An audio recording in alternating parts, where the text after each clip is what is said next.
Hey everyone, God bless you. Thanks so much for tuning in.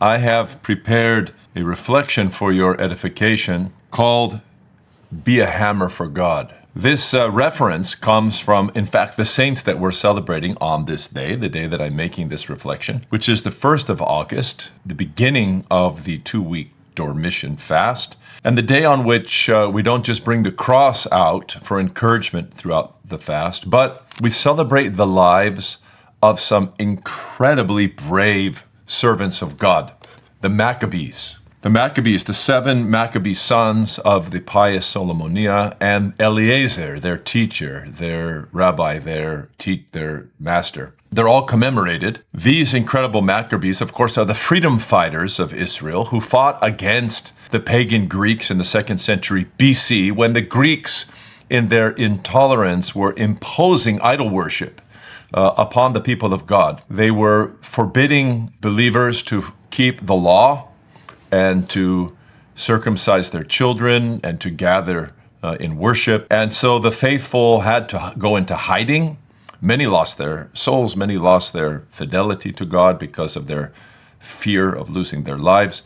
But Judas Maccabeus and his sons, the Maccabees, led the charge, the fight, and against great odds and with incredible courage, with adamantine resolve, they obtained God's help and defeated the pagan Greeks.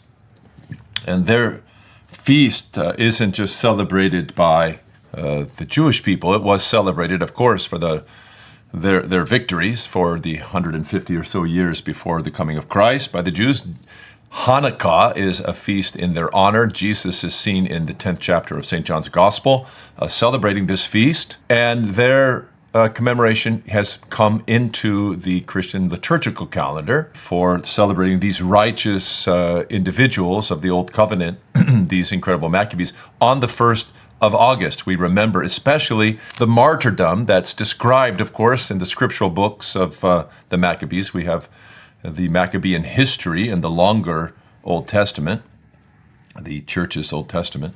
There we have the story of this incredible fidelity, 7 sons who refused under great torture to eat meat sacrificed to idols or in any way compromise their fidelity to the one true God. Their mother, who the pagan persecutors supposed would see her sons being tortured and then encourage them to compromise, did exactly the opposite. Solomonia, in fact, whispered to her sons and gave them, like good mothers do, words of encouragement to be faithful to God no matter what, at any cost.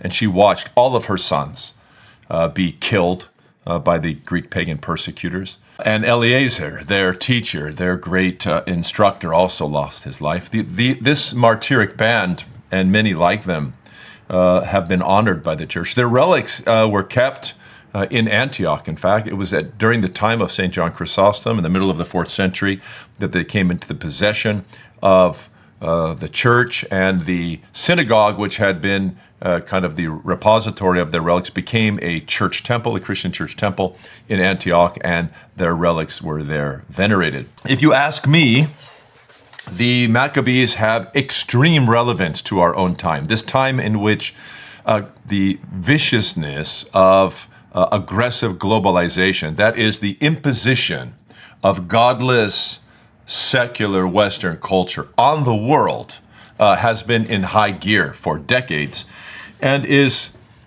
being weighed in the balance presently by a new generation and found wanting. Great signs of overthrowing secular Western culture are appearing everywhere. And it's exactly this spirit, this adamantine forehead when it comes to fidelity to God. We will not compromise the faith.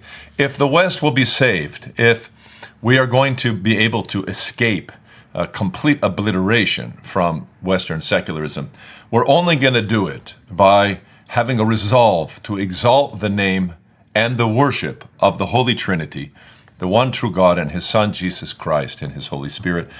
We're going to put worship back into the center of culture and have a round, solid hammer, Maccabee rejection of secular culture and all the perversity and immorality that has been shoved down the throats of people by secular leadership in this last half century. If we're going to escape, we need the minds of the Maccabees. The Maccabees had, when they were fighting against great odds, calling upon the name of God and exercising themselves in the fidelity to God's words, they had a password, a secret code word that they would say to encourage each other. They would whisper it and they would shout it on the battlefield. And they would say this: God's help. God's help. This was the flash word. This was the going into battle word.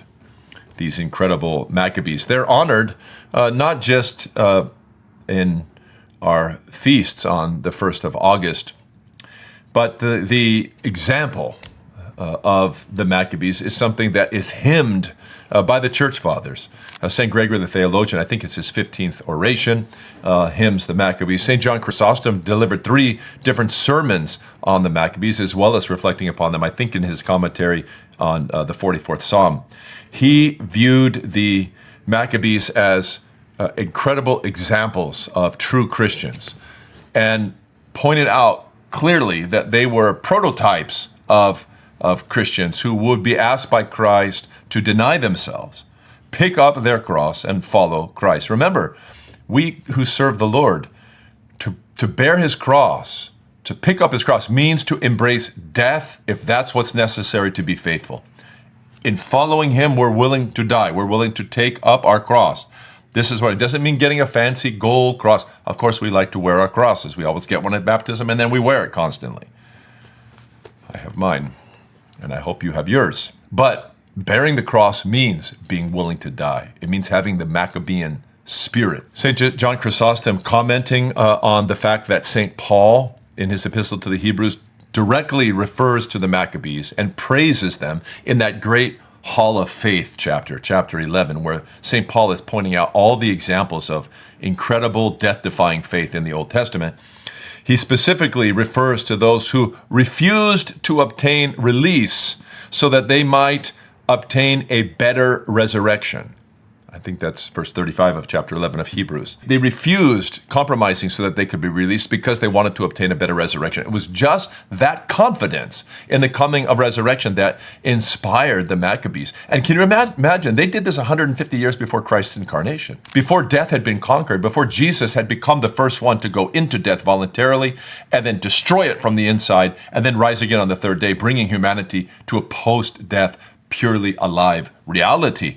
They hadn't seen that yet. So be amazed at the Maccabees' faith in the coming resurrection from the dead. They were so confident that God would reward and never abandon fidelity, that he would reward fidelity, that he would take care of his people, that these 7 youths encouraged each other, and their mother also, and Eliezer, their teacher, in the face of death. How much more we believers who live on the other side of the cross and the resurrection should be fearless and faithful, truly hammers, encouraging one another with those words: God's help, brother.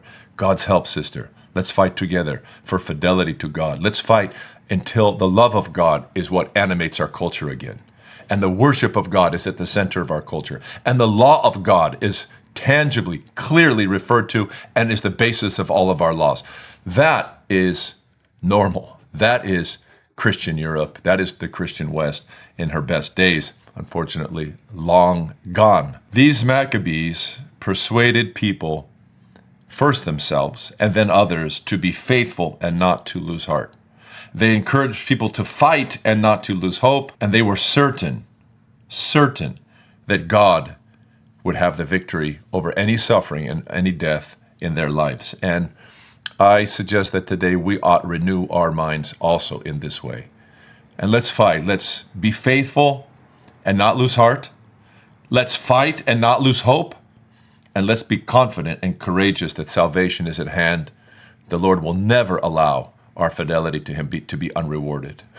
He will honor it. He will praise it. And may the Lord on this day revive that kind of courage and fidelity in our hearts. God be with you.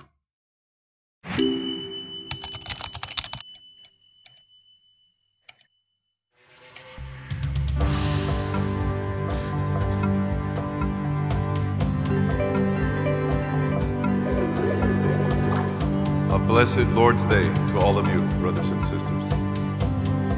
For November 17th, on which we commemorate Saint Gregory of Tours. As we begin this new course in the St. John Chrysostom Catechetical School. Now available on both Apple and Google Play stores.